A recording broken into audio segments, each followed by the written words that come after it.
Geyser great pyramid. আধুনিক crane বা প্রযুক্তি ছাড়া 2.3 মিলিয়ন পাথরের ব্লক নিখুঁতভাবে সাজানো।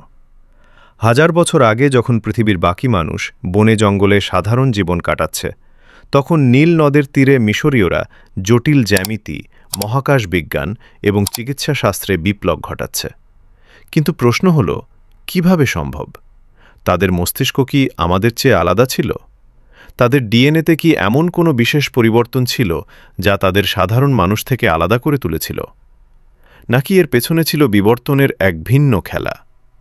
অনেকেই মনে করেন মিশরীয়রা হয়তো অন্য গ্রহের জ্ঞান পেয়েছিল, কিন্তু আধুনিক বিজ্ঞান সম্পূর্ণ ভিন্ন কথা বলছে। 2017 সালে জার্মানির ম্যাক্স প্লাঙ্ক ইনস্টিটিউটের বিজ্ঞানীরা প্রথমবারের মতো 90টি মিশরীয় মমির পূর্ণাঙ্গ জিনোম সিকোয়েন্সিং করতে সক্ষম হন। সেই গবেষণার ফলাফল ছিল চমকে দেওয়ার মতো। গবেষণায় দেখা যায়, প্রাচীন মিশরীয়দের জিনগত কাঠামো বা জেনেটিক মেকআপে কোনো সুপার হিউম্যান বৈশিষ্ট্য ছিল না।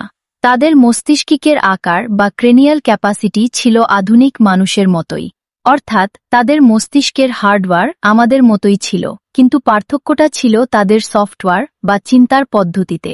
হাজার বছরের বিবর্তনে তারা এমন এক জিনগত সহনশীলতা অর্জন করেছিল যা তাদের মরুভূমির কঠিন পরিবেশে টিকে থেকে জটিল গাণিতিক সমস্যা সমাধানে সাহায্য করত। তবে এই বুদ্ধিমত্তা হুট করে একদিনে তৈরি হয়নি। এর পেছনে সবচেয়ে বড় অবদান ছিল নীল নদের। মানব বিবর্তনের ইতিহাসে দেখা যায়, যখনই কোনো প্রজাতি খাবারের নিশ্চয়তা পায়, তখনই তাদের মস্তিষ্কের আকার ও কার্যক্ষমতা বৃদ্ধি পায়। মিশরীয়দের খাদ্যের অভাব ছিল না। যাযাবর জীবনের মতো তাদের প্রতিদিন খাবারের খোঁজে দৌড়াতে হতো না। এই খাবারের নিশ্চয়তা তাদের এনে দিয়েছিল অবসর সময়। আর বিবর্তনবিদেরা বলেন, এই অবসর সময়ই মানুষের মস্তিষ্কের প্রিফ্রন্টাল কর্টেক্সকে বিকশিত করার সুযোগ দেয়। আর মস্তিষ্কের এই অংশটি পরিকল্পনা, লজিক এবং জটিল চিন্তার জন্য দায়ী।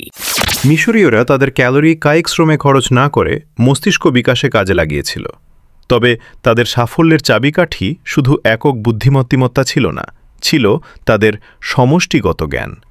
তারা আবিষ্কার করেছিল লিখিত ভাষা বা হায়ারোগ্লিফিক্স। এর আগে মানুষের জ্ঞান এক প্রজন্ম থেকে অন্য প্রজন্মে মুখে মুখে যেত, যা হারিয়ে যেত। কিন্তু মিশরীয়রা তাদের জ্ঞান প্যাপিরাসে লিখে রাখতে শুরু করে। এটি ছিল মানব ইতিহাসের প্রথম এক্সটার্নাল হার্ড ড্রাইভ। সবশেষে বলা যায়, প্রাচীন মিশরীয়দের এই অসামান্য মেধা কোনো জাদুর কাঠি বা এলিয়েন টেকনোলজি ছিল না। এটি ছিল হাজার বছরের পরিবেশগত অভিযোজন, সুষম খাদ্যাভ্যাস এবং জ্ঞান সংরক্ষণের এক নিখুঁত ফলাফল। 5000 বছর আগে শুধু বুদ্ধিমত্তাকে সম্বল করে তারা যা করেছিল, তা কি আমরা আজ কোনো যন্ত্র ছাড়া করতে পারব? উত্তরটা আপনাদের ভাবনার জন্যই তোলা রইল।